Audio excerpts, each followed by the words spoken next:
Muyiwa Sobo is a legal practitioner. He joins us in our Lagos studios. I want to thank you so much indeed for coming on the show at this time. If we have to go by the Constitution and looking at Section 68, which stipulates that legislators will automatically vacate his or her own seat if he or she leaves that political party without division. How do we interpret this, just so that we're able to understand the magnitude of what it means to defect? Thanks for having me. You cannot look at Section 68(1)(h) in isolation. You have to look at it holistically with Section 68, subsection 2. But let's look at it this way. You have the substantive part, and then you have the procedural part. Everyone has been arguing about that substantive part, which is 68(1)(h), that stipulates division or splitting the party as the basis for jumping or cross-carpeting. And that's what we've been discussing back and forth. So you have two questions in that regard. One, is there such split within the PDP now, or whether that split actually rises up to the standard set up by the Supreme Court? The Supreme Court has said that a division or split in the party must be at the national level, and it must be so big as to almost be a total meltdown of the party. So that is for people to determine whether you have such within the PDP now. I'm not going to address that because that's what everybody's been arguing about. But then, if you now move from that substantive, and I heard the PDP spokesperson now saying that they're going to go head to court on that. I don't know, head to court to determine whether there's a split. The Supreme Court already said what a split will be. Now, but beyond that, now you have to now look at the procedural part, which is 68 subsection 2, that says that regardless of what happens, the Speaker or the Senate President will give effect to that 68(1)(h) based on evidence, listen to this very carefully, satisfactory to it.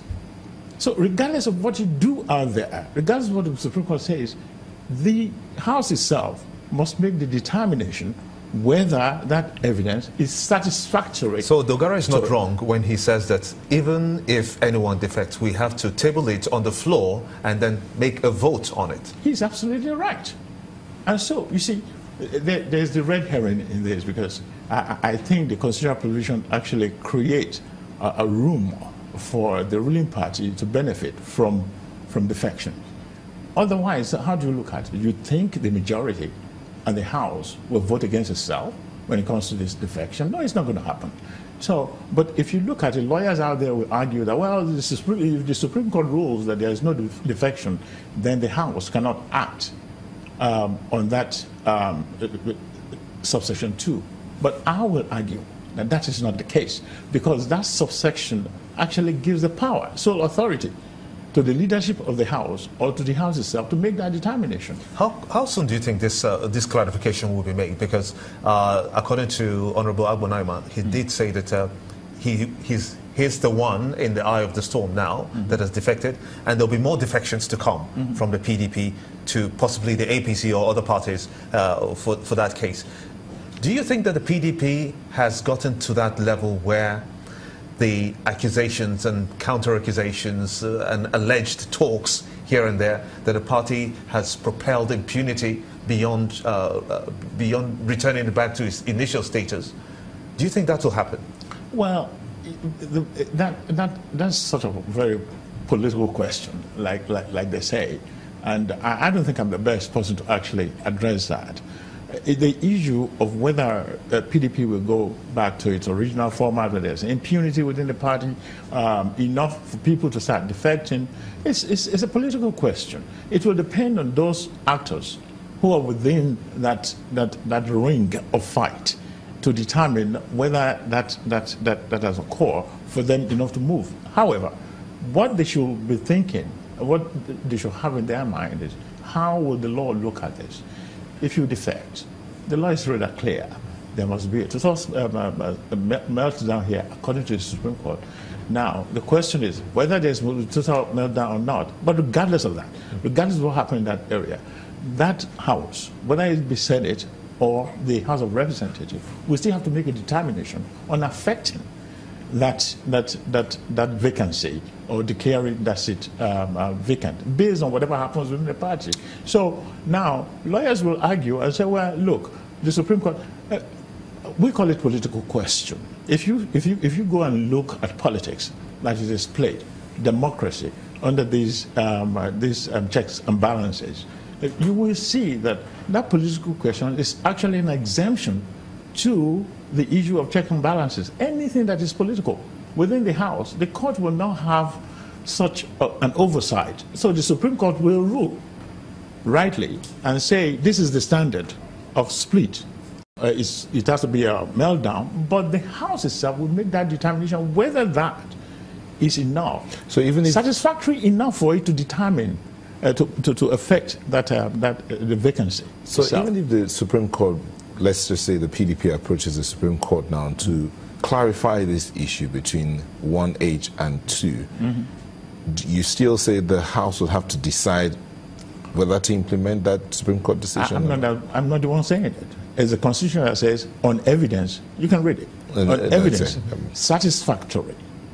Evidence satisfactory. You know, I asked you see the question. Satisfactory that if the Supreme Court now decide, now what will be satisfactory? That means the Constitution has now thrown it back to the House.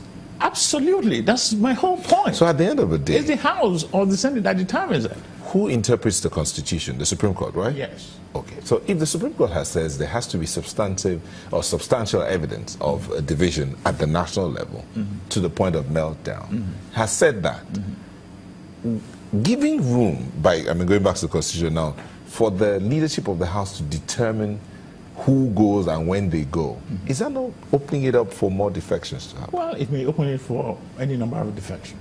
Because you have to, that's why I raised the issue, and this is a political question, in the sense that the leadership of the House will preserve itself, okay, and protect its territory.